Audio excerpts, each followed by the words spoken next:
Hello and welcome to another episode of Earth911's Sustainability in Your Ear. This is an innovator interview with the founders of Helmm. That's Helmm, and they're at helmm.com.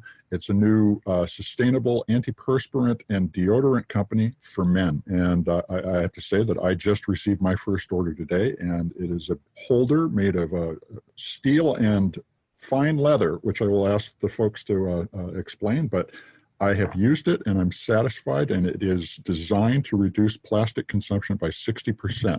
So welcome to the show, Zach Groffsky and Taylor Lane, the co-founders of Helmm. How are you today? Hey, Mitch. We're doing well. We're excited to be here.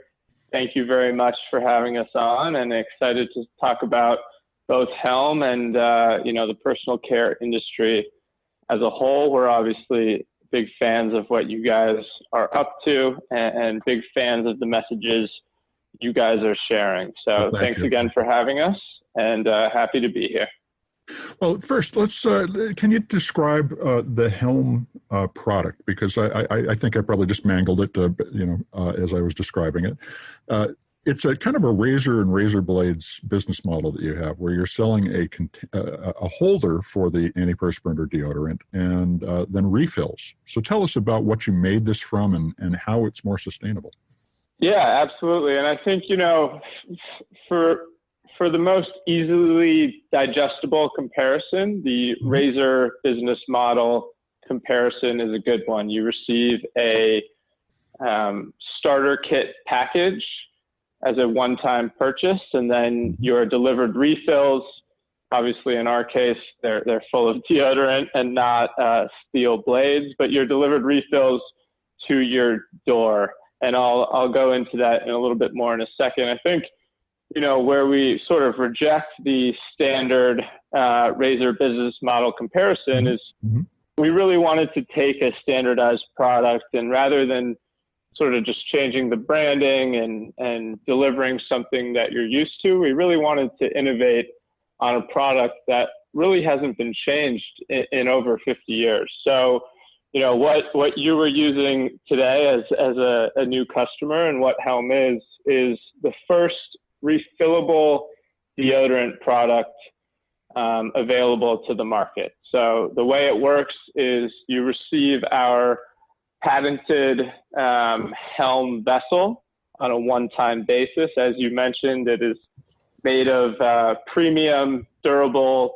materials designed to last and guaranteed for life. And then on a subscription basis, it is very elegant. I'm sorry? It is very elegant. It is something that when you see it in a bathroom, you'll really pay attention to it. So kudos to the designers.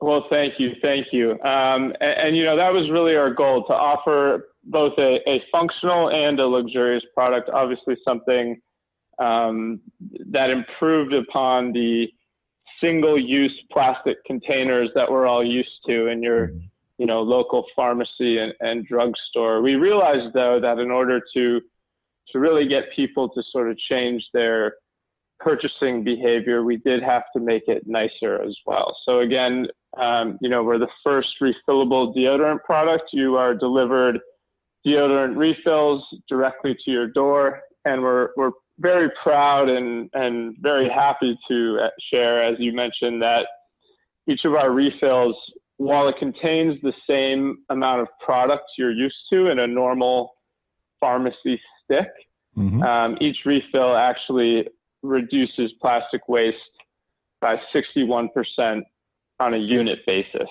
And on top of that, they're actually recyclable as well. So, trying to do our part. Containers, yes. Yeah. That's correct. And they're made of HDPE and other plastics that are very easily recycled. So that's also a nice design decision. You guys have certainly made it as easy as possible for somebody to be sustainable while staying fresh. Thank you. And we can actually credit a lot of that with some visits to local recycling municipality plants in the area. We spent a lot of time at a place called Sims in Brooklyn, where we sort of received our crash course on recycling, the types of plastics that can be recycled, the amount of plastic that actually ends up in recycling. And, the team over there, we really credit with a lot of our knowledge, which obviously influenced our design and manufacturing process as well. There are aisles full of antiperspirant deodorant choices out there. What inspired you to do this in the first place? So what really happened for us is, Zach and I have been friends since we were at Duke University together. We graduated, we came up to New York, we kind of, worked in the financial sector for a little while, and then always had this itch to really create our own company. Remember, it was one day we were walking around in sort of Midtown. It was very hot outside. We went into a store. It was a CVS, I believe, and there was, there is that just sort of unscalable wall of deodorant. They all look the same. They all smell the same. They're all made of the same unrecyclable plastics. And we said sort of this, there's something that can be better. There's a better solution here. And it wasn't really our first time thinking about that.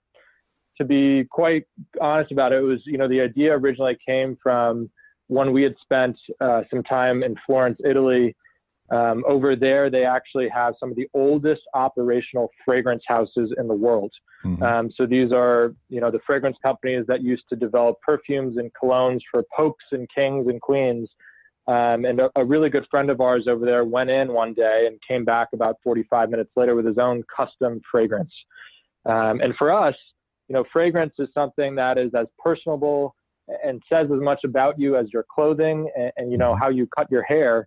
And yet people don't really have that much choice in terms of personalizing it towards them and making it a little bit nicer. And that was sort of the genesis of our interest in at least the fragrance space and deodorant in particular. And then when we saw this, this unscalable wall of deodorants everyone sees in drugstores, it all kind of clicked together.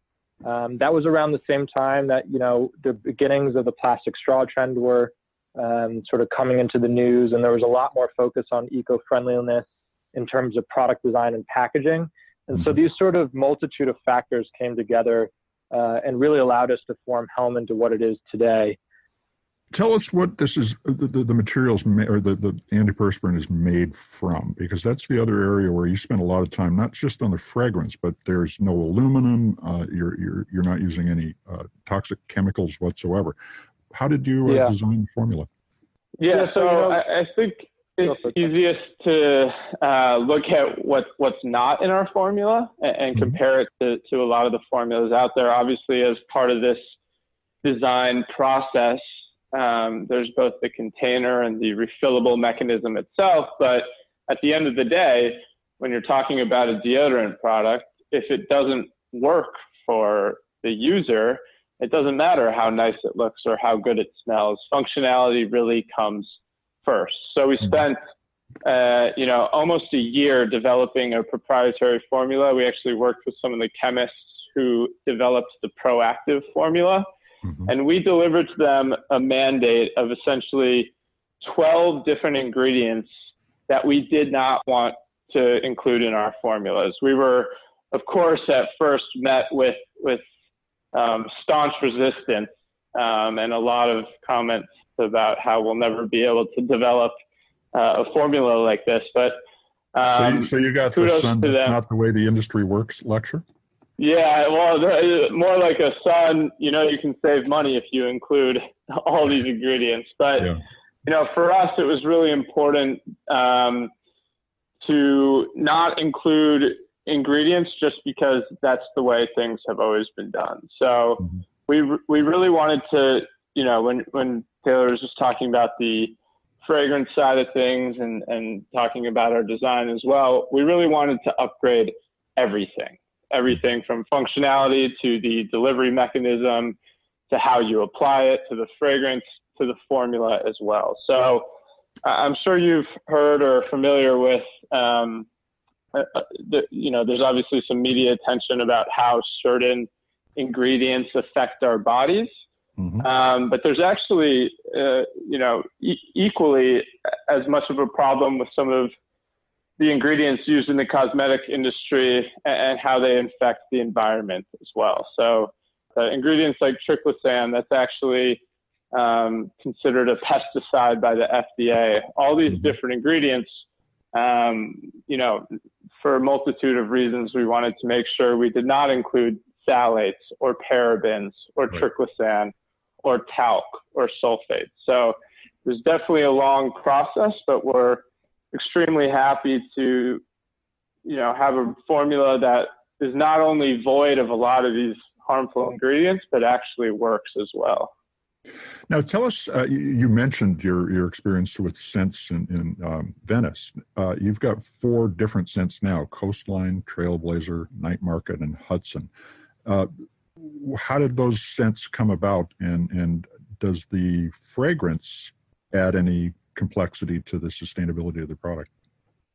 So typically, I would say the answer is yes, but obviously, with the way we've approached things, we wanted to have a similar approach to our fragrances as we did our formula. So we actually found someone who has been a great friend and a great partner and a great mentor to us. Her name is Cecile Hua, and she's actually the vice president of the American Perfumer Society. She's a world-renowned French perfumer who works with a lot of very large brands, definitely above our pay grade. But when we approached her with our idea of a more sustainable, more natural deodorant product, she was on board from day one and still works with us to this day. So Cecile, her fragrance mixing skills are actually a UNESCO protected process, which is kind of wild. And with that, it's a very deliberate and unique form of fragrance development and mixing that originated in the south of France. That takes a much more natural, ingredient-based approach to fragrance development, and that's why you see, aspects of nature in both our fragrance names as well as the fragrance characteristics itself. For each and every fragrance, we have a list of the key ingredients and the different benefits that those ingredients provide. So, for example, if you think of which one are you using, Mitch? Might I ask? Trailblazer. So, Trailblazer, for example.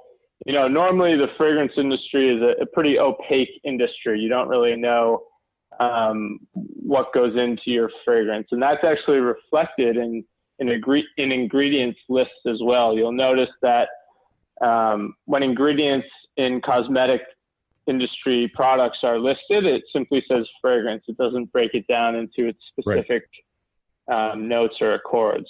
We like to do that. We like to tell the consumer, the user, what they're actually putting on their body. So, Trailblazer, for example, one of its main ingredients is an Italian bergamot essential oil. And, with that, bergamot oil is known to inhibit the growth of certain germs and it has a disinfectant property. So we like to share sort of the more natural side of our fragrances. And that's as important to us as what they actually smell like.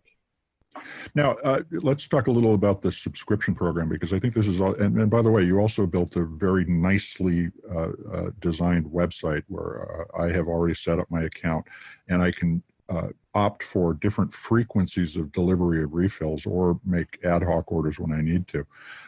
So it's a relationship that you're going to build with the customer. Now, as you think about how that relationship is going to expand, what else do you plan for Helmm as a set of services or products that could augment my sustainable lifestyle? Sure. I think the most important thing is just to ground it sort of in what Helmm's doing now is you're exactly right. We allow our customers to go on a subscription schedule. And there's a couple of benefits to that. There's an obvious one that you don't really have to worry about it coming or going out to the store and having to buy it when you run out. There's some times when, Zach and I were younger where we would, be running to work and we'd be like, oh, we're out of deodorant. What do we do? And kind of have two choices, either to run to the store and be late for work or, you're going to smell a little bit for the rest of the day. So there was a practical concern The secondary, benefit to it is that it really allows us to bundle things and reduce the amount of packaging, shipping, and waste that goes along with these sort of products that are shipped from online. That's something we're actively working on now. We want to actually end up closing the loop on our product life cycles so that we have the ability to reclaim some of it from our customers, so we can better control the recycling process. We want to be able to bundle more effectively, so we can actually reduce the cardboard usage and the CO2 equivalent of our shipping.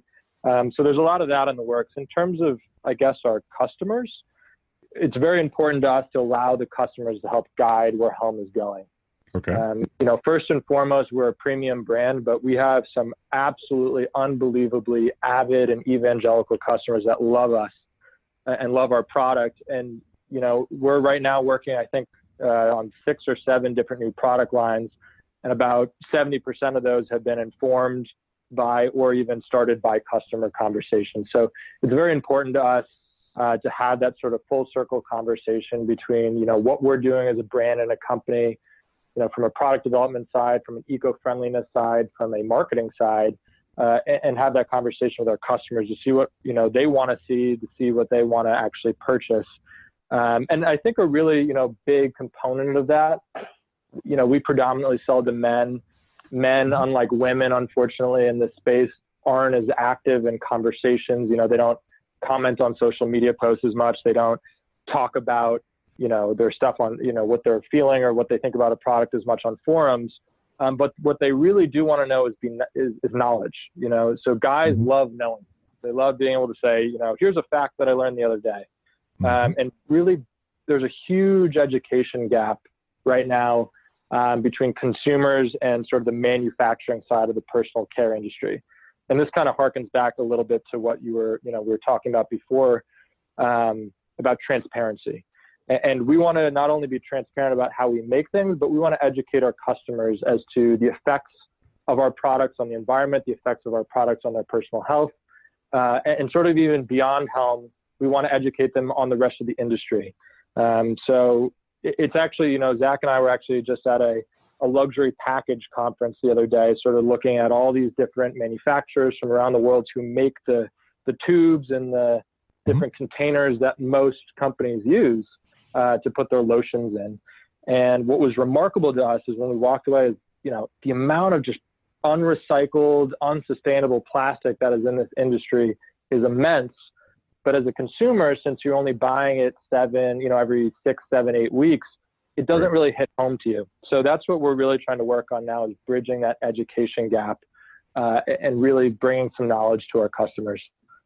And what you're describing is something that has been talked about in business for 20 or 30 years, which is the idea of a long-term relationship with the customer in which they co-design what they're going to buy in the future. And with the subscription model, in fact, I did a separate podcast on another network about the relationship between sustainability and privacy. Now, these days, if a man wants to smell good, be sustainable in doing so, and reduce their plastic use, this is the kind of thing where they can come to you, find out with full information what they're buying into, and even, as you've already pointed out, participate in coming up with what's next if they like what they experience. And it's all based on this idea of subscription model. So do you see this as kind of where everybody should be going in the future? Because you would not think antiperspirant subscription, but once you start doing it, it makes obvious sense. I think, first of all, everything will end up heading towards this subscription model. I mean, even just in the past couple of years, we've seen subscriptions pop up from everything from, cat food and dog food to subscriptions for hot sauce and tons of different interests. And so consumers are really grabbing onto this. It's the convenience factor that really gets to them. But what I think is a great opportunity that this subscription model allows is, changing form factors and changing consumption habits. So what I mean by that is, the idea was sort of thrown out probably about 2 decades ago. Why don't we start delivering things like soap, dish soap, in pouches, and we'll give them a container. They can add water, refill it when they need it. We'll actually cut down on a lot of packaging and waste that way. It never really caught on in the market for a variety of reasons, behavioral reasons. But this subscription model, where you sort of have a contingent customer base and you have their attention, is a great opportunity to start building in some of those honestly old ideas and really making them more powerful in the market today. So, in the same way that, people were talking about soap pouches and refillable containers 20 years ago, we now finally see that happening. Us at Helmm, we're trying to do that in the deodorant and personal care space. Well, and the old ideas also include this notion that a business and its customers are together, that they're in the same community, that they share interests and so forth. And so with the subscription, you're bringing back this dialogue that just doesn't exist with major brands. Correct. And to be quite frank, if you look across the landscape and sort of the personal care industry, a lot of these big companies that you're used to buying products from, the sort of Procter & Gamble's, Unilevers of the world, they're looking towards fresh ideas, and fresh brands to start innovating. They realize that they've sort of lost that customer conversation. They've lost a lot of their innovation, and they're now really relying upon people like Helmm and a bunch of our peers to really innovate, drive change, drive conversations, and reconnect with the audience to give them things that they've wanted for a very long time. So, and I heard you mention earlier that you're working on how to recycle the refill containers and so forth. So you're thinking continuing to extend your full life cycle relationship with the customer, and in doing so, what other opportunities do you see for Helmm besides, of course, Unilever coming along and acquiring it? Well, we're focused right now on just building the brand that our customers love and continuing to build that. So beyond any of the big CPG companies, we don't think too much about them. We're really focused on growing our brand. That's good. But I also guarantee you're going to hear from. Yeah. Well, I think the biggest thing is just continuing to try to innovate. Zach, maybe you have something to add. Yeah. I think that in addition to ultimately a lot of this change is driven of course, by regulators and the government and different advocacy groups, but ultimately the end consumer sort of determines, unfortunately, what is produced into the marketplace, and that's something we've sort of cut onto as we've started to do this. I think through our experience talking to folks like you, through our experience building Helmm to what it is today, we've identified a lot of other industries that are ripe for some innovation, specifically when it comes to their use of plastic. So, as Taylor mentioned, we are very laser focused on building our current product line, building Helmm as a brand, but of course, looking at opportunities, as different industries start to,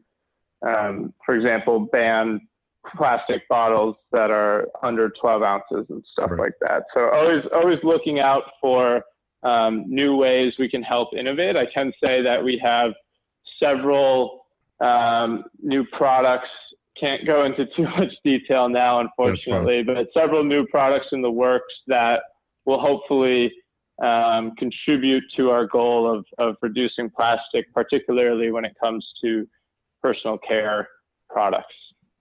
And maybe something to add, if I may, is you talked about that closing the life cycle of your product line. And we mentioned that a couple of times. I think it's actually one of the, regions of the consumer package industry, product industry, that needs a lot of work. No one really has a good answer to this yet, for a couple of reasons. The first is that it's price prohibitive right now. It's very expensive actually to recollect a used piece of plastic, bring it back into your corporate center, and then run a recycling program. For a variety of reasons. I mean, all the Chinese, tariffs and whatnot, and the refusal to accept plastic. It's driving a bunch of different pricing changes in the recyclability of that sort of stuff and the economics. But I think the biggest thing, which, Zach and I are spending a lot of time thinking about, and I don't think anyone has a great solution to this yet, but is how do you incentivize customers to actually buy into that full life cycle system? We agree with you. That is a critical point. And it also comes back to how do people start to see some economic benefit of their recycling. It's just now it's sort of tacked onto our garbage collection.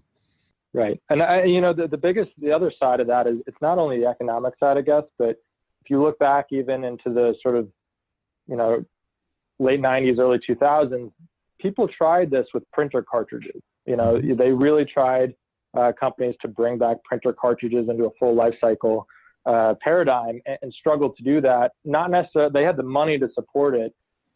It was really the consumer behavior, that decision to say, okay, I'm done with this, but instead of throwing it in the trash can, I'm actually going to set it aside.